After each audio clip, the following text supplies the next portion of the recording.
Hello guys, welcome to another video in my channel. अभी हम जिस मैच के बारे में बात करने वाले हैं वो है आज का रशियन प्रीमियर लीग का मैच उफा और डायनामो मॉस्को के बीच में। उफा के मैचेस हम पहले भी कवर कर चुके हैं। आपने ये मैचेस अगर खेले होंगे तो आपको पता होगा कि इसकी क्वालिटीज़ क्या क्या हैं, कैसे मैचेस होते हैं इनके। हमारे लिए उफा बहुत लकी रही है पिछले 2 मैचेस की अगर हम बात करें तो आज का मैच भी आपको उसी तरह कुछ देखने को मिल सकता है। जिन्होंने भी उफा के मैचेस खेले नहीं हैं उनके लिए भी मैं कुछ चीज़ें बता दूंगा, और जिन्होंने खेले हैं उनको तो भली भांति पता होगा क्या हो सकता है आज के मैच पर ऑलरेडी। वेन्यू की बात करें तो आज उफा के होम ग्राउंड पे मैच होने जा रहा है जो कि निफ्तानी स्टेडियम है। वैसे तो रैंकिंग है 7वें और 9वें स्थान की टीम की, लेकिन क्वालिटीज़ के बारे में क्या क्या चीज़ें हैं वो मैं आपको आगे समझाता हूँ। बेसिक प्लेयर्स की बात करें तो उफा के होकर कुछ इंपॉर्टेंट प्लेयर्स हैं ये निदर्सियारू, जॉकिच और प्रोटॉफ जो डाउटफुल हैं। मोस्ट प्रोबेबली आज के मैच में शायद स्टार्ट ना कर पाए। रूबिन कजान के होकर भी यहाँ पर कबोड़े नहीं खेलेंगे, प्लायफ नहीं खेलेंगे। लेकिन सबसे बड़ा लॉस उनके लिए जो होने वाला है वो है राउश और मैक्सिमन फिलिप का ना रहना। फिलिप इनके लिए मेन अटैकिंग सेंट्रल में रहते हैं, सब कुछ अटैक इनके ऊपर डिपेंड करके होता है। लेकिन मोस्ट प्रोबेबली वो आज के मैच में नहीं खेल पाएंगे या फिर स्टार्ट नहीं कर पाएंगे, ऐसा कुछ होगा हो सकता है, क्योंकि आखिरी मैच पर उनको थोड़ा बहुत चोट आया था या नकल से आ गया था। और क्या क्या रीजंस है इसके आज के मैच में उनको शायद रिस्क ना लिया जाए उनके ऊपर, वो आपको आगे समझाता हूँ। कुछ फैक्ट्स की बात करते हैं। उफा अपने आखिरी 6 होम मैचेस में से 5 में उन्होंने ड्रॉ करा है। ठीक है, वो जीते तो नहीं है लेकिन ड्रॉ करा है, इनमें से एक में शायद जीता भी हो। Dynamo Moscow are undefeated in their last matches 9 matches against Ufa in all competitions. और डायनामो मॉस्को अभी तक उफा अभी तक इस फिक्सचर में एक भी जीत दर्ज नहीं कर पाई है पिछले 9 मैचेस की अगर हम बात करें तो। Total 2 goals has been scored in last, अच्छा वो नहीं, डायनामो मॉस्को अभी तक इस उफा फिक्सचर में उफा का जीती नहीं है, हारी नहीं है। जैसे मैंने बताया आपको पहले ही, उफा ने आखिरी 6 हेड टू हेड मैचेस में सिर्फ टोटल 3 गोल करे हुए हैं। और Ufa is the second lowest goal score team, ये तो आपको पता ही होगा अगर आप इनके मैचेस देखे होंगे जो मैंने कवर करा हुआ है। डायनामो मॉस्को का नंबर आता है तीसरे पर।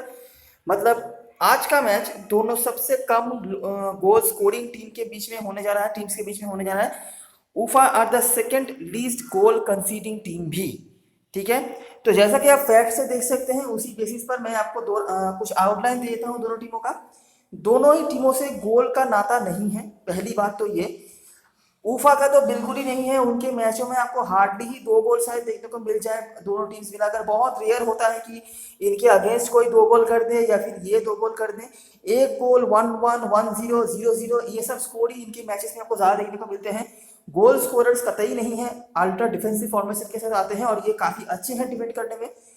कुछ भी बताने लायक नहीं है कि मैं अगर बताऊं कि यहाँ से गोल होता है वहाँ से गोल होता है, ऐसा कुछ भी नहीं है। इनके जो हाईएस्ट गोल स्कोरर है फॉमिन, 6 गोल उन्होंने करे हुए हैं, उनमें से 4 गोल या 5 गोल शायद उन्होंने पेनल्टी से करा है। तो जाहिर सी बात है ना, पॉजिटिव गोल स्कोरर्स हैं। और क्योंकि सेट पीस से गोल हो रहे हैं तो असिस्ट मेकर भी आपको उस तरह से नहीं देखने को मिलेगा उफा के तरफ से। हो गया उफा का कोई ऐसा वीकनेस भी नहीं है, फ्लो में अगर 1 गोल वो हो जाए तो उनको उसको वापस करने में ही उनको काफ़ी प्रॉब्लम्स हो जाती है। और अगर वो खुद 1 गोल कर ले तो उसके ऊपर डिपेंड करके वो मैच को जीत सकते हैं। तो ये डायनामो मॉस्को की बात करें, कंपैरेटिवली थोड़ा सा मैं कहूँगा, मतलब 10% कम डिफेंसिव टीम है उफा से। लेकिन इनका भी वैसा ही है, जितने मैचेस इन्होंने खेले हैं उससे कम गोल उन्होंने दागे हैं एज टोटल अगर हम बात करें तो। लेकिन गोल थोड़ा ज़्यादा उन्होंने कंसीड किया है, इसीलिए वो थोड़ा सा नीचे प्लेस हो रहे हैं उफा के टीम से। इनके टीम में भी गोल स्कोरर्स की भली भांति कमी है। स्ट्राइकर्स से मतलब प्लेइंग 11 में नाम भरने आ रहे हैं लगता है, क्योंकि स्टेटिस्टिकली तो कोई कंट्रीब्यूशन इनका नहीं दिख रहा है। तो आगे हम देखते हैं हमें क्या क्या चीज़ें और देखने को मिलती हैं। जैसा मैंने कहा कि देख सकते हैं आखिरी हेड टू हेड मैच भी 0-0 ही हुआ था। ऐसा नहीं है कि दोनों टीमों ने कोशिश नहीं करी थी, लेकिन मतलब क्वालिटी मतलब बहुत बढ़िया ही है, आप समझ सकते हो। तो दोनों टीमों का डिफेंस यहाँ पर कमाल का था, जो हमेशा रहता भी है। उफा के ऊपर हालांकि उनके डिफेंस के ऊपर प्रेशर था, जैसे मैंने बताया डायनामो उसको थोड़ा सा ज़्यादा अटैकिंग मोड पे खेलती है। क्वालिटी नहीं है इसीलिए खास कुछ फायदा होता नहीं है, लेकिन प्रेशर बनाते हैं वो, और इसीलिए इनके गोलकीपर यहाँ पर मैन ऑफ द मैच हुए। अच्छा, एक और चीज़ जो मैं बताना भूल गया, डायनामो मॉस्को बहुत ज़्यादा पोजीशन रखती है। मतलब 10 में से 8 से 9 मैच में आपको दिखेगा डायनामो मॉस्को पोजीशन रख रही है, और 70% या उससे भी ज़्यादा परसेंटेज वो पोजीशन रख लेते हैं कई कई मैचों में। और इसीलिए उनके अगेंस्ट में जो ओपोनेंट्स आते हैं उनको कतई वो खेलने नहीं देते हैं। वो अलग बात है कि जीतना ना जीतना अलग बात है, लेकिन पोजीशन को मेजॉरिटी ऑफ द टाइम्स रखते हैं। उफा बिल्कुल इसके उल्टा मतलब जगह पर विराज करते हैं। वो बिल्कुल भी पोजीशन वगैरह रखना पसंद नहीं करते हैं और काउंटर अटैक पर डिपेंड करते हैं। तो आप देख सकते हैं दोनों ही टीमों ने डिफेंसिव खेला था। डायनामो मॉस्को यहाँ पर फेवरेट थी स्कोर करने की, लेकिन कर नहीं पाई। बेटर मिडफील्ड था उनके पास, जैसे मैंने बताया मॉस्को के पास 71% पोजीशन। और जैसे ही पोजीशन आ गया मतलब आप समझ सकते हैं भली भांति पासर्स जो है आपको ऊपर की तरफ डायनामो मॉस्को से दिखते जाएंगे। यूसुपोव न्यू स्टार्टर सबसे इंपॉर्टेंट इनके पासर हैं इसी टीम में, लेकिन प्रॉब्लम यह है कि इनको प्लेस किया गया है मिडफील्डर सेक्शन में। अगर मैं ड्रीम 11 की बात करूं तो, नहीं तो मैं अगर डिफेंस में होता तो मैं इनको अनडाउटेडली ले लेता। उसके बाद राउश, एवजेनीजेव, ये कुछ प्लेयर्स हैं। मैक्सिमिलियन फिलिप इनके हाईएस्ट पासिंग एक्यूरेसी और राउश के क्रॉसेस, और ये दोनों ही प्लेयर्स आज के मैच में थोड़े बहुत डाउटफुल हैं बेलेनॉफ के साथ सेव्स, और इसीलिए वो मैन ऑफ द मैच भी हुए हैं। आप देख ही सकते हैं। रिसेंट कुछ मैचेस की बात करें तो ऐसा ही कुछ आपको देखने को मिलेगा। डायनामो मॉस्को का एक और जो इंपॉर्टेंट चीज़ है जो आप नोटिस कर सकते हो कि वो generally wing dependent attack game खेलते हैं। अलग बात है कि विंग पे क्वालिटी ज़्यादा नहीं होती है, इसीलिए बहुत सारे गोल्स वो नहीं कर पाते, वो अलग बात है। लेकिन ये विंग डिपेंडेंट फुटबॉल खेलने की कोशिश करते हैं, पोजीशन रखते हैं, और इनके फुल बैक्स भी काफ़ी ओवरलैप वगैरह करते हैं। ये सब कुछ करते हैं, अटैक करते हैं, पोजीशन रखते हैं, पासेस खेलते हैं, क्रॉसेस निकालते हैं। एक चीज़ सिर्फ ये नहीं कर पाते हैं, छोटी सी चीज़ है, और वो है गोल करना। ठीक है, और इसीलिए मेजोरिटी ऑफ द मैचेस में उनको प्रॉब्लम होता है।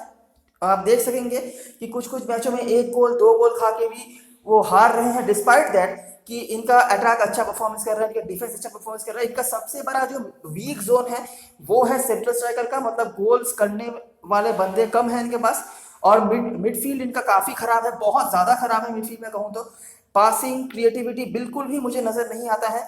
मतलब पासिंग होता है, ऑफकोर्स पूरा टीम ही पास करती है, लेकिन क्रिएटिविटी नहीं। मतलब सामने बॉल बढ़ाना, थ्रू निकालना, असिस्ट बनाना, ये सब बहुत कम होता है इनके मिडफील्ड से। मैं आपको दिखाता हूँ कुछ एग्जांपल्स। उराल के अगेंस्ट में यहाँ पर हारी थी टीम।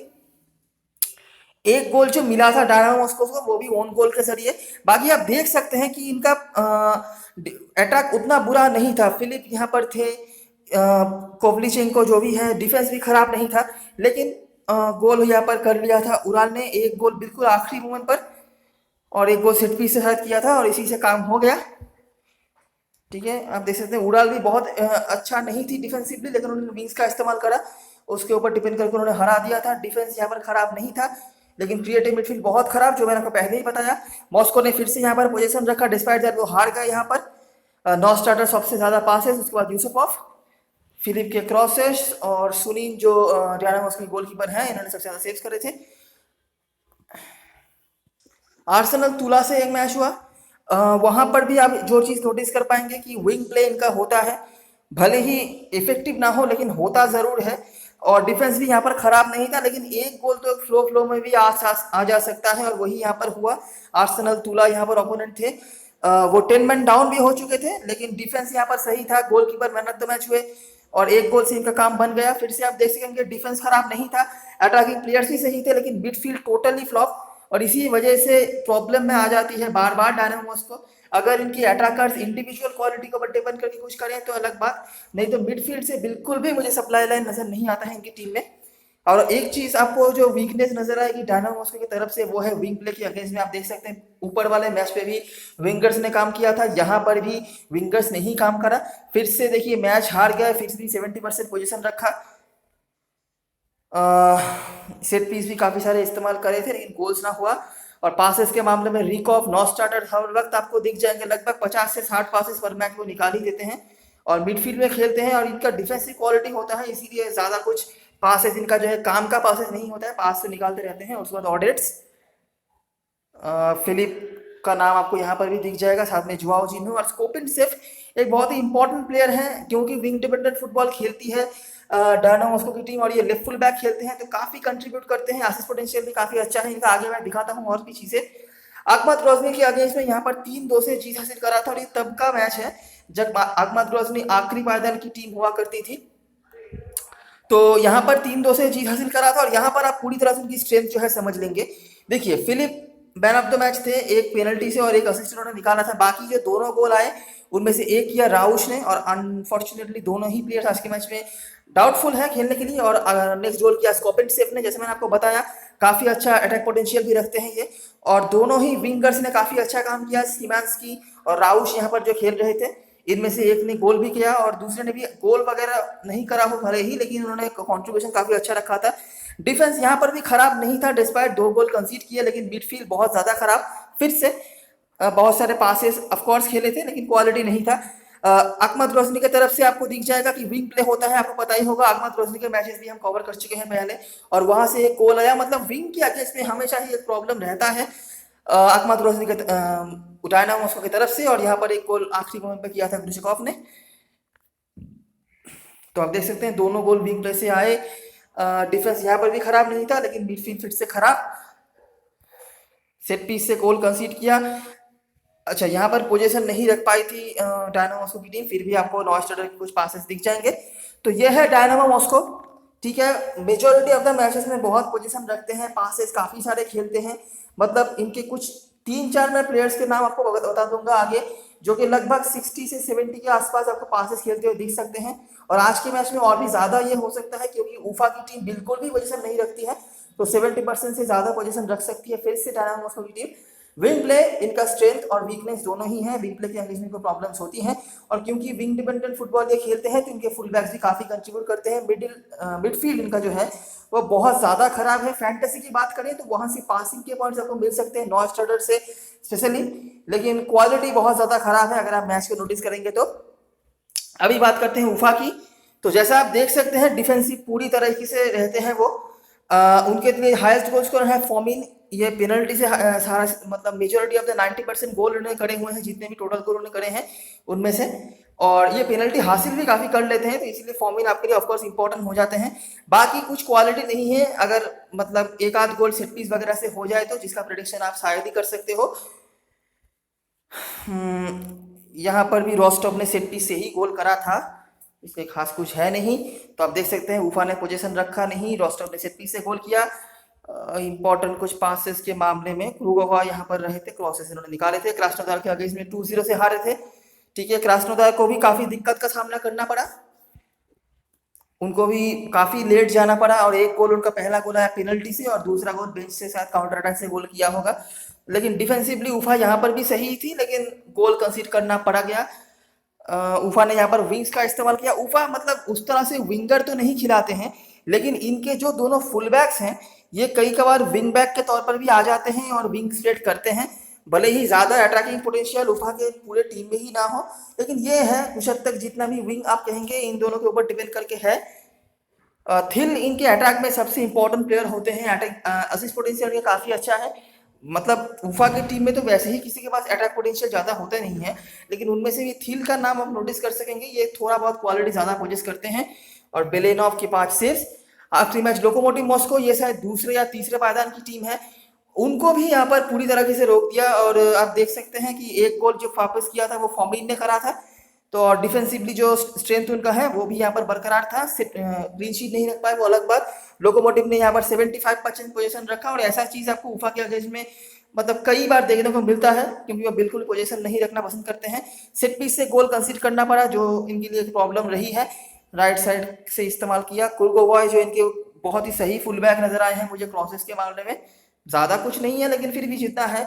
तो ये है उफा की टीम। मुझे कुछ भी अटैकिंग पोटेंशियल इनका नजर नहीं आता है। डिफेंसिवली काफ़ी सही टीम है ये।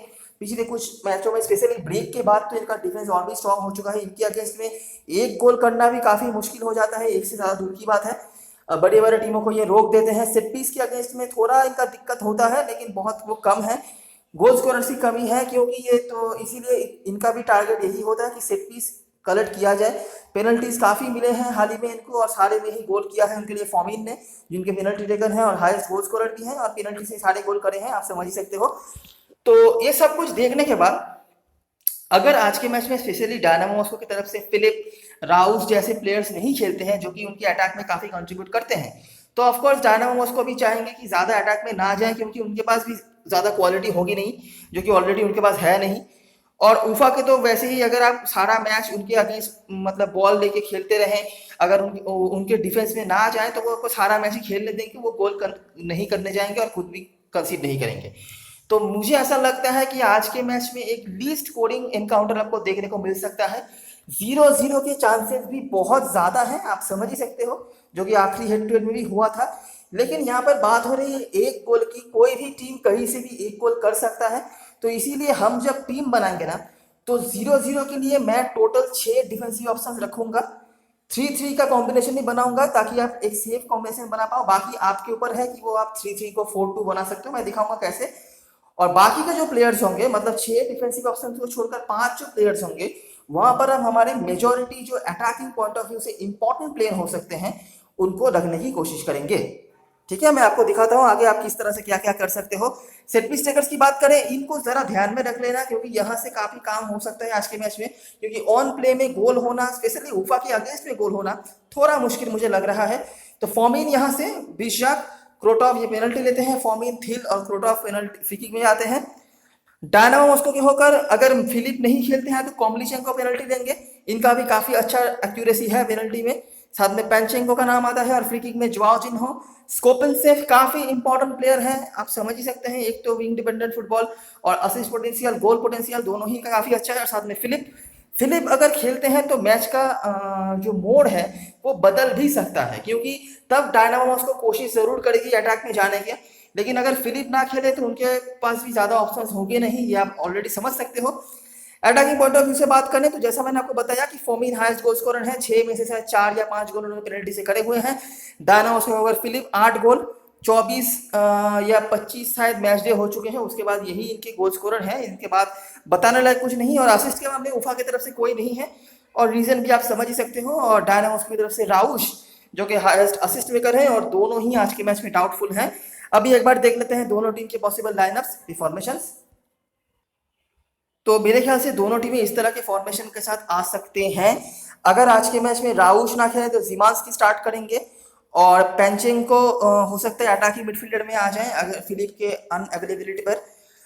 बाकी विंग डिपेंडेंट फुटबॉल खेलते हैं तो जिमांस्की, जोआओ जिन्हो दोनों ही इंपॉर्टेंट होंगे। भले ही फॉर्म पर ना हो, लेकिन इसी जोन से ही होगा जो भी होगा। मतलब जिमांस्की, जोआओ जिन्हो, कॉम्बलिचेंको, इन तीनों में से दोनों को तो आपको रखना ही है, साथ में पेंचेंको को। ठीक है, तो होगा यहाँ से 3। डिफेंस में ऑर्डेट्स, कमाल के पासर हैं जो कि आपको पासिंग के पॉइंट्स देंगे। उसके बाद स्कोपेनसेफ और मोरोजोव। सुंजिच के बारे में मुझे ज्यादा कुछ डेटा मिला नहीं है, डेटा मिला है लेकिन पासिंग का उतना मुझे नजर नहीं आता है जितना इन प्लेयर्स का आता है। तो ये हो गए 6 ऑप्शन आपके लिए। और 9 स्टार्टर हैं, 7वें ऑप्शन पासिंग के पॉइंट्स तो आपको देते ही रहेंगे। अगर असिस्ट भी कुछ एक आध निकालते हैं जिसके चांसेस काफी कम है, लेकिन पासिंग के पॉइंट्स आपको देते रहेंगे। और यही कुछ पॉइंट्स होंगे जो कि आज के मैच में कलेक्ट करने हैं। आपको बहुत ज्यादा इफेक्टिव प्लेयर देखने को नहीं मिलेगा गोल्स या असिस्ट के मामले में। हार्डली एक ही गोल हो दोनों टीम के मिलाकर, या फिर दोनों टीम को एक एक करके, ऐसा कुछ। और रूफा की तरफ से बोला जाए तो एक तो उनके अपने डियाना के अगेंस्ट में देखा विंग प्ले में काफी दिक्कतें होती हैं। तो ये जो दोनों विंग बैक या फुल बैक जो भी हैं, इन दोनों को रखना डिफेंसिव ऑप्शंस के तौर पे। इससे क्या होगा, एक तो डिफेंसिव ऑप्शन आपके लिए मिल जाएगा, पासिंग तो वैसे भी आपको मिलने वाली है नहीं उफा की तरफ से, ये तो आपने समझ लिया। तो इनको रखने से क्या होगा, डिफेंसिव ऑप्शन आपको थोड़ा सा मिल जाएगा। और क्योंकि विंग प्ले भी ये करते हैं जिसका एक प्रॉब्लम है डायनामो मॉस्को का, तो यहाँ से भी आपको काम पे आ सकते हैं। फॉर्मिन को तो आपको रखना ही पड़ेगा, कोई चांस नहीं है इसको मिस करने का। और यहाँ से थिल आपके लिए इंपॉर्टेंट ऑप्शन हो जाते हैं। बिशक ये अटैकर होंगे, बीचक अटैक पर खेलते हैं, तो ये पेनल्टी टेकर भी हैं। हालांकि क्वालिटी तो ज़्यादा नहीं है, लेकिन मुझे नहीं लगता कि फॉर्मिन के रहते ये पेनल्टी लेंगे भी। और मुझे खास कुछ नजर नहीं आता। दोनों टीमों की गोलकीपर में से बेलेनॉफ स्टैटिस्टिकली ये बेटर रहे हैं, बाकी दोनों ही गोलकीपर सही हैं। लेकिन अगर आपको बैलेंस करना है तो आपको बेलेनॉफ को रखना पड़ेगा, और अगर आप नहीं चाहो तो सुरीन को रख सकते हो। तो मैं अभी एक बार दिखा देता हूँ कि किस तरह से आप ड्रीम 11 की टीम बना सकते हो, और हाल प्ले में आपको किस तरह से सोचना है। तो आप देख सकते हो मैंने इस तरह का एक टीम यहाँ पर फॉर्म करा है। 3-3 का कॉम्बिनेशन मैंने रखा है डिफेंस पर। अगर आप चाहो तो किसी के सपोर्ट में 4-2 भी बना सकते हो। याद रखना, किसी भी टीम के पास यहाँ पर चांस है 1-0 का स्कोर लाइन बनाने का। अब कौन सा टीम एक गोल कर देगी ये बता पाना मुश्किल है। तो अगर आप चाहो तो स्मॉल लीग में भी 2 कॉम्बोज के साथ जा सकते हो 4-2 के साथ, या फिर आप बड़ी लीग में भी ऐसा कर सकते हो। यहाँ पर मैंने दोनों विंगर्स को रखा है, जोआओ जिन्हो, जिमांस्की और पांचेंको, कॉम्बलिचेंको, मतलब सारे अटैकर्स मैंने रख लिए हैं। और यहाँ से 3 डिफेंसिव ऑप्शंस भी मैंने रख लिए हैं। ठीक है, और एक चीज नोटिस करना, अगर मैच 0-0 होता है, ठीक है, या फिर अगर मैच में दोनों ही टीमें गोल्स करते हैं तो डायनामो मॉस्को के ही प्लेयर्स आपको ड्रीम टीम में ज्यादा देखने को मिलेंगे। रीजन आपको ऑलरेडी पता है। अगर उफा आज का मैच जीत जाती है 1-0 या 2-0 मतलब क्लीन शीट रख के, तभी जाके उफा के प्लेयर्स आपको ज्यादा रखने पड़ेंगे, नहीं तो डायनामोस्को के प्लेयर्स का इन्वॉल्वमेंट, पासिंग वगैरह सब कुछ उनका ही ज्यादा होने वाला है। ठीक है, जो चीज आप यहाँ पर चेंज कर सकते हो कि जोआओ जिन हो, जिमांस्की, इनमें से किसी एक के जगह पर आप थिल को ऐड कर सकते हो, जो कि अटैकिंग पॉइंट ऑफ व्यू से थोड़ा बहुत काम पे आते हैं। या फिर यहाँ पर एक और डिफेंडर ऐड कर सकते हो डायनामोस्को की तरफ से, सुकॉव, एलिए इनके जगह पर। मतलब ऐसा कुछ एक दो चेंजेस आप कर सकते हो, ज्यादा इधर उधर करने की जरूरत नहीं है, क्योंकि बहुत ज्यादा क्वालिटी दोनों में से किसी भी टीम में नहीं है। और क्योंकि दोनों ही टीमों की मेंटालिटी काफी डिफेंसिव होती है, तो मुझे ज्यादा कुछ अनएक्सपेक्टेड भी नजर नहीं आ रहा है, मतलब एक्सपेक्टेड गोल स्कोरर भी नजर नहीं आ रहा है। Unexpected goal scorer set piece वगैरह से अगर कोई हो जाए तो हो जाए। ठीक है, ये रही सारी एनालिसिस और ऑब्जर्वेशन। अगर आपको अच्छा लगा हो तो लाइक जरूर करना, सब्सक्राइब कर लेना चैनल को। डिस्क्रिप्शन बॉक्स में टेलीग्राम चैनल का लिंक होगा, आप वहां से ज्वाइन कर सकते हो। ये मैच में थोड़ा सा रिस्की होगा, जहां पर आपको कैप्टन वाइस कैप्टनसी के लिए या तो आप हार्डकोर डिफेंडर्स के साथ जाओ। अगर क्लीन शीट आ गए तो आप एक तरफा जीतोगे, जहां पर ऑडेट्स आपके लिए सबसे ज्यादा पासेस निकाल देंगे, और उसके बाद मोरोवॉय, ये दोनों डिफेंडरों में से डायनामोस्को के होकर। और अगर आप अटैकर्स में से देखना चाहते हो तो यहाँ से फॉर्मिन का ऑप्शन है, पेनल्टी लेते हैं। उफा का ऑप्शन, उफा की तरफ से थिल का ऑप्शन आएगा, जिसको मैंने नहीं लिया है। और यहाँ से जोआओ जिन्हो, जिमांस्की में से कोई एक, और पांचेंको या फिर कॉम्बलिचेंको में से, मतलब ऐसा कोई सेट पीस टेकर जो लेता है। ठीक है, पासेस के मामले में ऑडेट्स और ये जो है मोरोवॉय, यही होंगे, मैंने बता दिया। ठीक है, अभी एक गोल कौन करेगा ये बता पाना थोड़ा क्योंकि मुश्किल है, तो इसीलिए थोड़ा सा रिस्क तो आपको लेना ही पड़ेगा। बाकी तब तक के लिए best of luck for this match and goodbye for now.